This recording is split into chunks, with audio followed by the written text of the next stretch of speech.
Good evening. Welcome to the City of Calamesa's City Council meeting, May 1st, 6 p.m. Calling the meeting to order, and can I get a roll call, please? Councilmember Cervantes, Here. Councilmember Manley, Here. Councilmember Molina, Here. Mayor Pro Tem Hewitt, I would like to excuse her. She has had family business tonight. and Mayor Davis. I'm here. And then we have a city manager that's out cruising and won't be here tonight, and excuse him, please. And City Attorney Barrow, City Clerk Gertis, Finance Director Reed, Planning Director Lucia, Public Works Associate Engineer Shakar, City Engineer Thornton, Fire Chief O'Connell, and we have, unfortunately, Lieutenant Olson must have got the short straw tonight, so welcome. Could I get you to lead us in the pledge, please?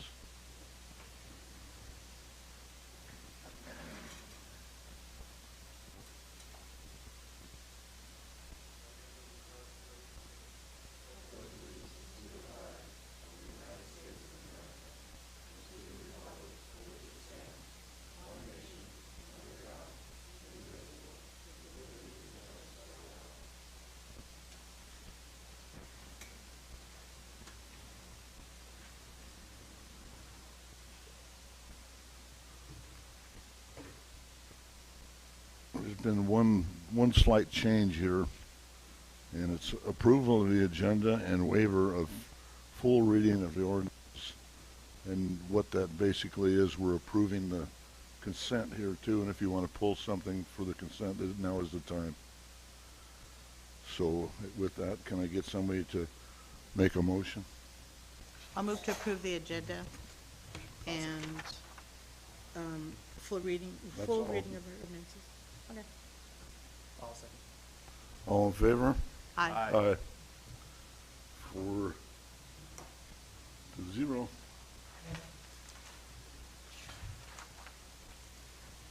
Now, communication from the public. And we have a lot on tonight. So we will go through like we know what we're doing. You have 3 minutes to state your business and we can go with this. Marlene Davis.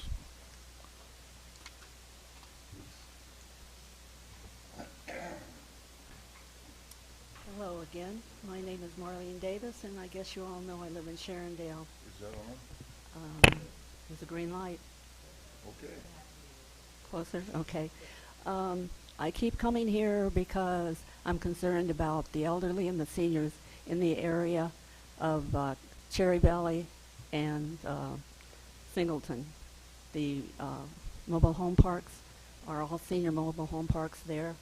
And we have a developer who wants to put a warehouse on the property that I call the Stearns property. And I'm trying to fight that.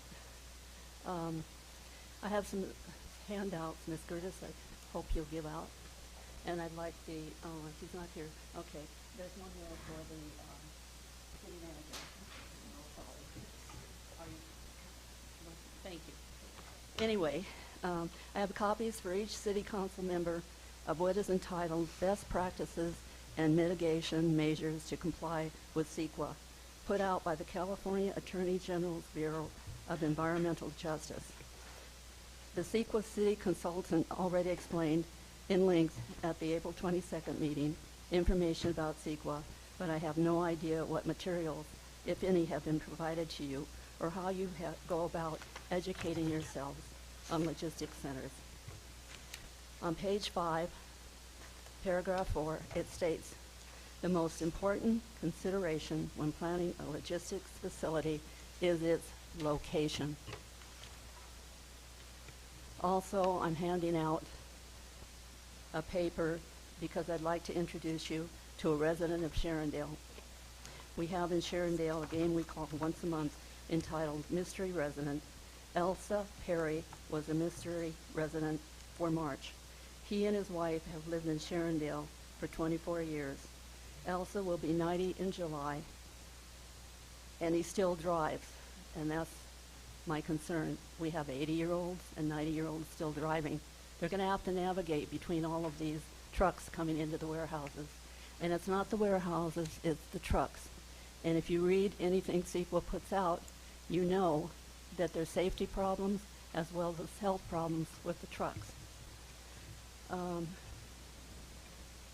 Lindsay Mansker, I think her name was, she's Director of Development for Berkshire.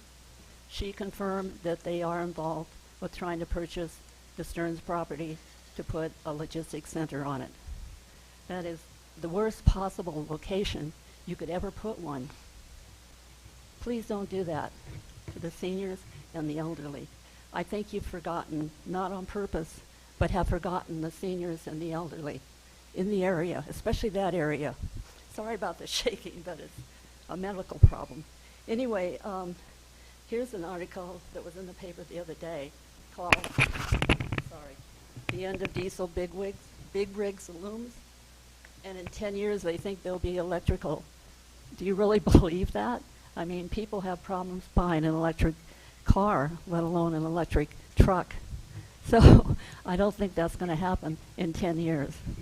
So please be mindful of the seniors and the elderly in the area that Berkshire wants to put yet another warehouse.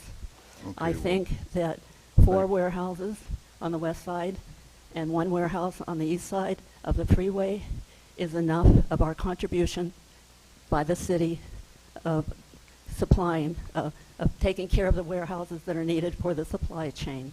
Thank you. Thank you, darling. I mean, Marlene. Ms. Richards?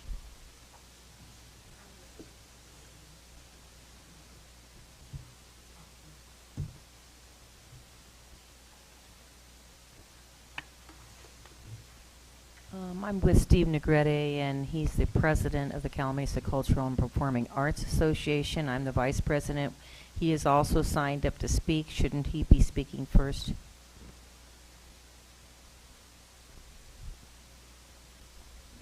We have 2 slips, one for Oh, him and you one do? for myself. That's fine. Okay, I'm going to let him go first. Thank you.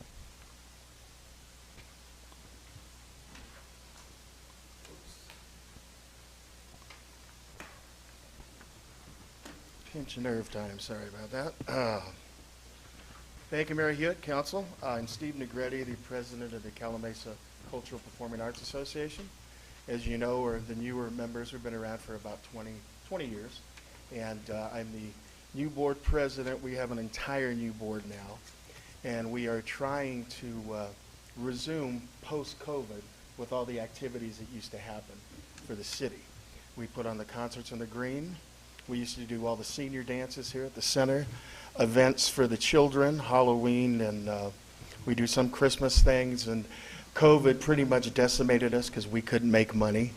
You know, we had nothing, and we depleted our reserves. When I came on the board, Charles Hurt was president. We had about a surplus of about $15,000. We went through a couple years and new equipment, stuff like that. And, you know, when I took over last year, we basically had a few $1,000s in the bank, and we still managed to pull off 6 concerts. So this the city here is generous. They allow us and give us $4,000 for our calendar year.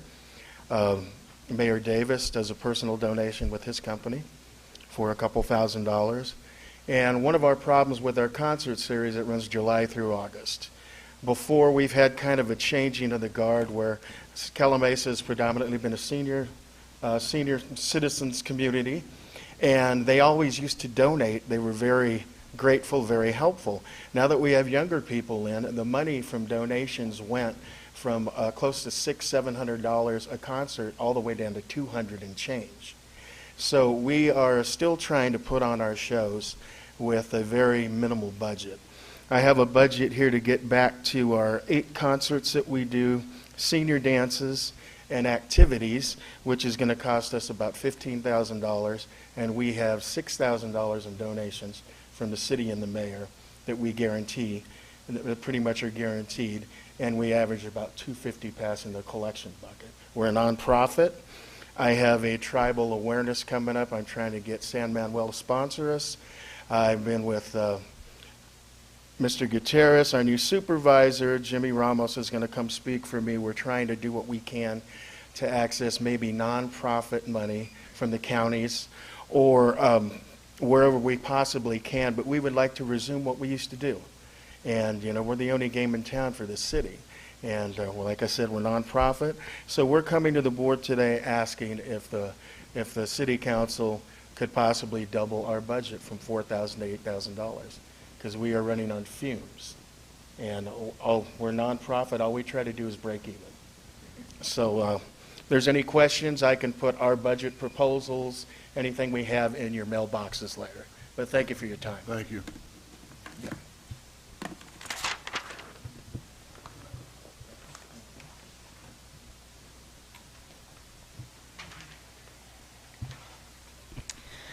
Good evening. I am Kathy Richard, the Vice President of the Calamasa Cultural and Performing Arts Association, under the direction of our President, Steve Negrete. I want to thank you for your support, which is greatly appreciated. As you know, we are a nonprofit, an organization supported primarily by donations. We survive because of your support, as well as donations from others in our community and from our fundraisers. I have lived in Calamasa over half of my life. It is a small but mighty. I have worked for Heft Office Supply and Safeway in the 70s, both in Yucaipa, owned and managed an apartment building in Calamasa for 30 years. Sorry, I had to write this. And worked as a special ed aide for 13 years at the Calamasa Joint Unified School District. I was also a karaoke KJ for many years and showcased my singing locally as well as in Vegas. As a member of the board, my background is in business and music is advantageous to our organization. All of our board members are amazing and bring a lot to the table. Our growing team includes executives, retirees, sound techs, and professional entertainers. With your help, as well as local donations, we can continue to serve Calamasa with affordable entertainment, cultural awareness, and much more. Thank you for your time. Thank you. Thank you. Judy Valdez.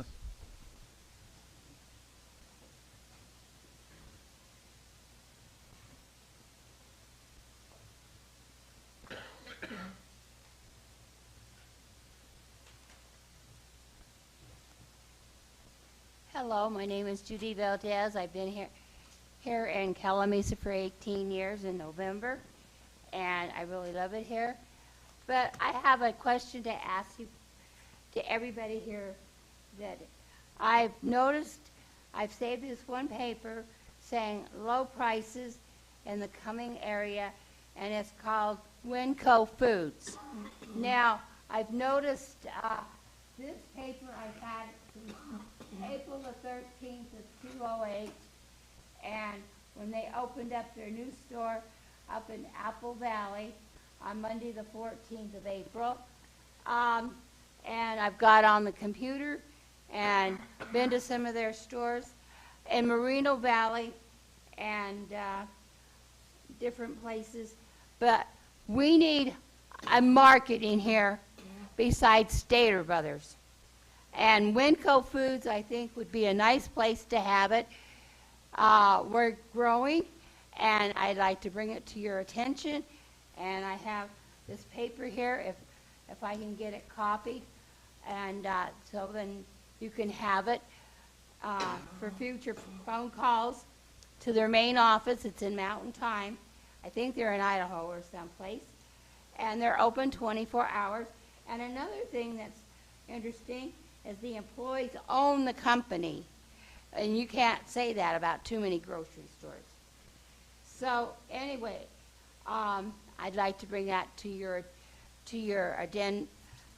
the agenda of today's meeting. So If you have any other questions, I'll be glad to answer them. What was her name again, please? My name is Judy. No, Oh, the name of the store. it's called Winco Yeah, okay, Company I'm familiar with Foods, it. Yeah, and they're open 24 hours a Yeah. day. thank you very much. So I think we should have it. Thank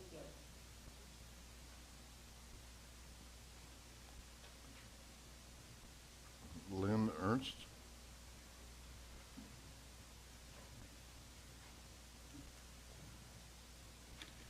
Good evening. Mr. Mayor, council members, and planning commission. I just want to say thank you that the workshop put on April 22nd was very informative and was a lot of information that hopefully I retained enough to make a difference. The paperwork we had to follow the presentation was also good. I will keep them to refer to. Again, thank you for trying to educate us. I'm done. All of us. Thank you. David Zakes? I know that ain't right. David Zates, yes. Okay. Good evening, Honorable Mayor and City Council. The Summer Wind Specific Plan is a well-thought-out plan. According to the specific plan, the Oak Valley Town Center includes a 5-acre lake, a park with trails, and amphitheater for year-round events. Such events could include a farmer's market and a summer concert series. This would be an excellent amenity to counter the negatives of the 2.25 million square foot warehouse and the truck traffic that comes along with it. However, an article in the News Mirror makes me very concerned about the future of this community recreational space. They report the Water District put off a decision on the lake because the proposal that they saw fell short. The Water District believed the developer, the Berkshire Development Corp., had promised to cover the cost of the stage structure, amphitheater, and other enhancements. And it appears that this was not in the proposal before them. Is this correct? Did the developer commit to pay for the creation of the lake and recreational space? If so, do we have a commitment in the form of signed development agreement? Please do not let this valuable recreation space slip through our fingers. Thank you for your comment.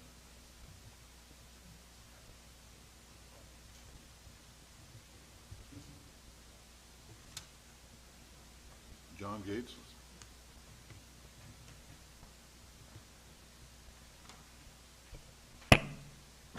Good evening. Can you hear me all right? Good. Mayor Davis, council members, staff, whatever. I'm John Gates. I'm in Sharondale. I'd like to talk to you about sensitive receptors as defined by the EPA, are contaminants in close proximity to areas recognized as sensitive receptors. These are schools, preschools, elderly, just to name a few. Currently, we have 2 middle schools, 2 preschools, one on the property in question with the Oak Valley North development, and 55-plus communities.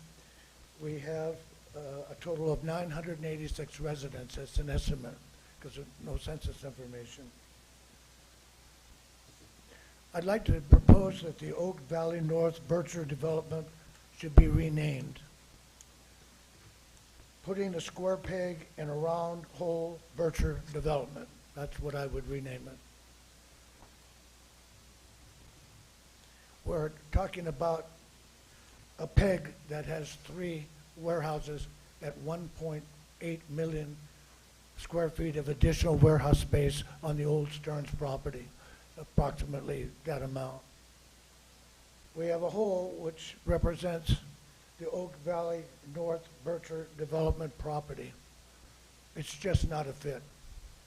For health reasons, for the seniors, for the schools, it's just not the right development. I suggest that when the RIP comes out, that they red flag these areas of concern, it should anyway, because they're predominant focused areas that affect the health and welfare of the community. It was just mentioned that the placement of a facility like a warehouse should not be in a residential area. We have all this new residents in this area that spend millions of dollars to be here, in open space. And I know we don't have that much left, but a creative mind would come up with something better than more warehouses. We already have a lot already in place, ones that are coming. I ask you to consider what the EPA is saying is affecting people's health with warehouses. Thank you. Thank you, sir.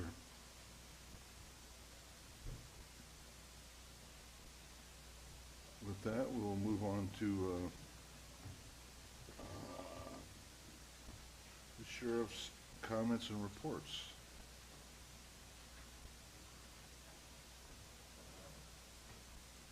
Pardon me? Yeah, so the approval of the agenda was just to give the council an opportunity to pull items off the consent calendar. So now we need a motion to approve the consent calendar. It doesn't say that right here. You messed with me. We'll fix that for the next meeting Okay, then. yeah, because that's what I asked you earlier. No, it's, okay, could I get a motion to approve the I'll consent calendar? move to approve the consent calendar, items 1 through 4. I'll second. All in favor? Aye. Aye. I'm sorry, Quinn. No problem. Okay.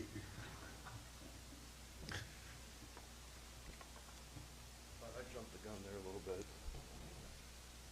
Mr. Mayor, council members, since April 17th through April 30th, Sheriff's Department responded to 251 calls for service in the city of Calamasa. 33 of those were traffic related, either citations or collisions. They responded to 9 residential or business alarms. There were 7 misdemeanor thefts, 2 felony thefts, which include 4 burglaries, or on top of 4 burglaries, 3 stolen vehicles, and 3 stolen vehicles were recovered. That's all I have as far as the stats, unless you have some Any questions. questions? Thank you for your time. You're welcome, thank you. Fire chief, comments?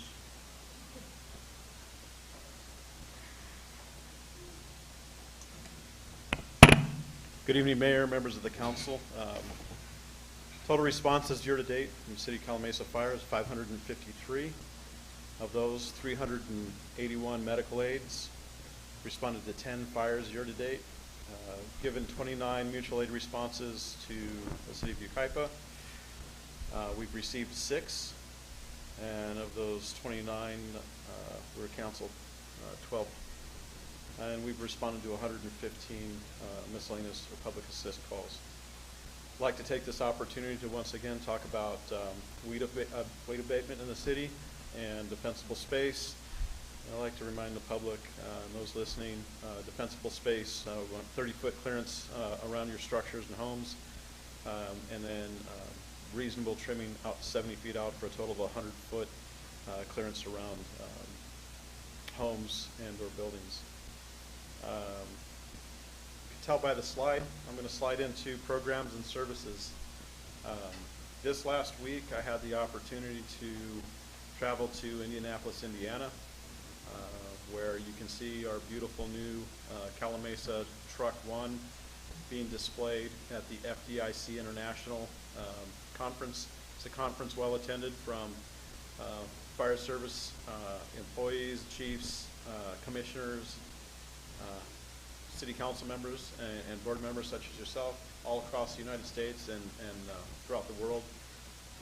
We were privileged enough to have our truck be one of about 25 or 30 apparatus being featured for the show. I went out to do basically a pre-inspection to speak to the apparatus and the theory behind the concept behind the build that we did for the city. There's the front of it 100-foot aerial ladder that it will be rated for 2,000 gallon per minute pump, carries a complement of hose, and a variety of other tools. They refer to it as a Quint apparatus. And a picture of the front. The pump panel, similar to what we have on all of our other Type 1 apparatus or structure engines. Another side view shot. Shows the operator side front page that will house a variety of rescue tools and equipment and the things that we need that we can't carry or we need to ask for help to get those protects and equipment that special areas. We'll have the equipment that we need to clear that to get there. And the rear, which shows the rear of the whole bed and the ladder tower.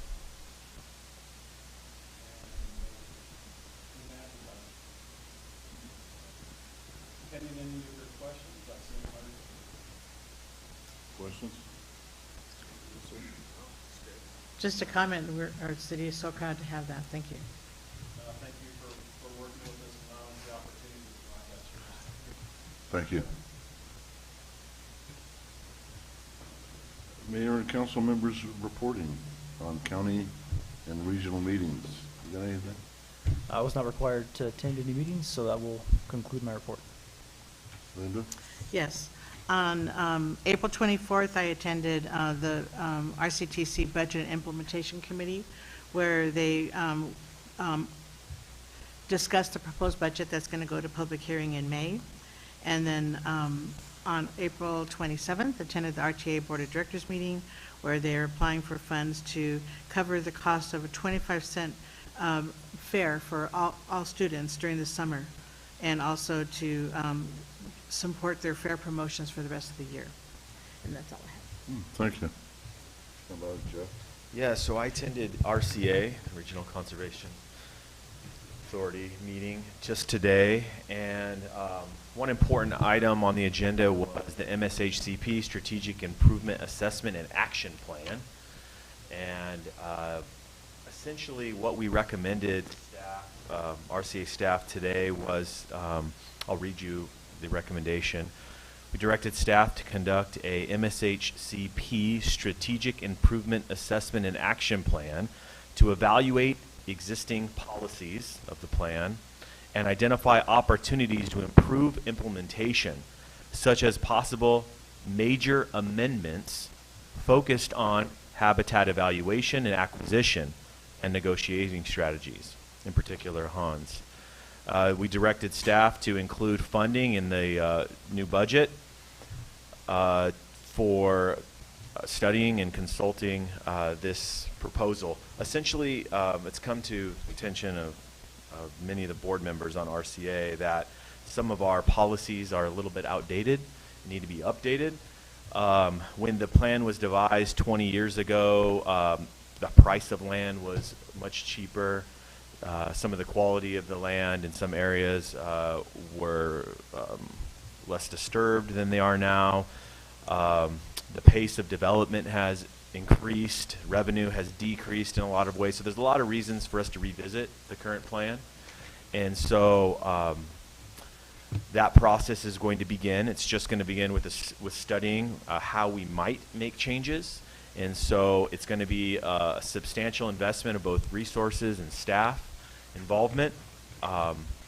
If areas are identified for major amendments to the plan, which if those of you familiar with it know that this is a very daunting process.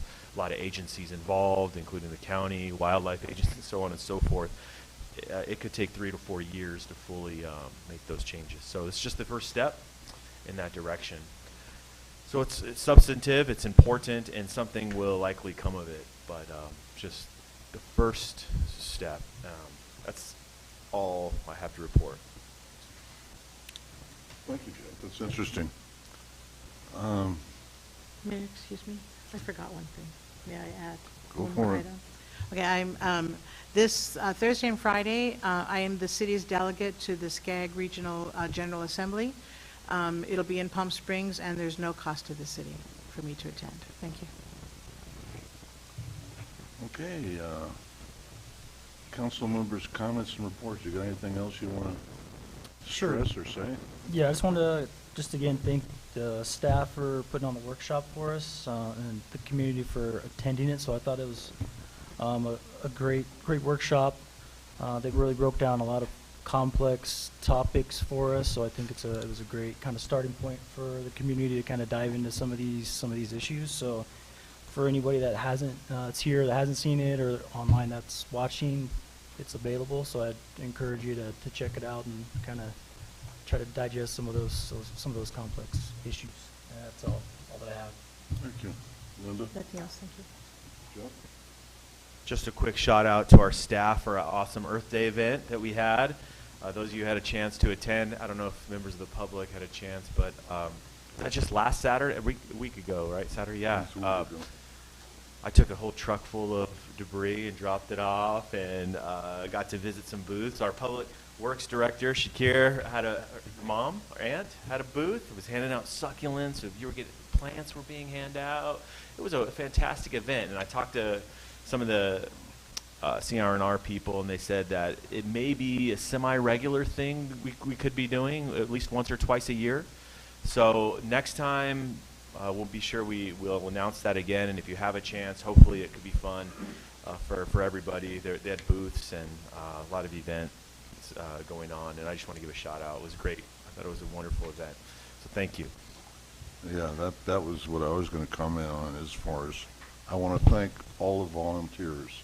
That was, people from the different commissions and everything else taking their time to put up with people like me coming in and asking stupid questions, but they in the first hour and a half, something like that, they had, I think they filled up 3 roll-offs, and they just kept on coming. So it was a very, very good program. It was a good way for people, rather than dumping their trash alongside the freeway or out in front of Sharondale or wherever. It's just, when the dump prices go up, the trash goes down. So no, but it was a very good thing, and I would be very, the people who participated, they should be proud. And with that, I really don't have anything to go on other than the snakes are coming out and the fire danger is going up. So, please be careful. And does the city manager have anything to say? Thank you. I will adjourn the meeting, and thank you very much for coming tonight.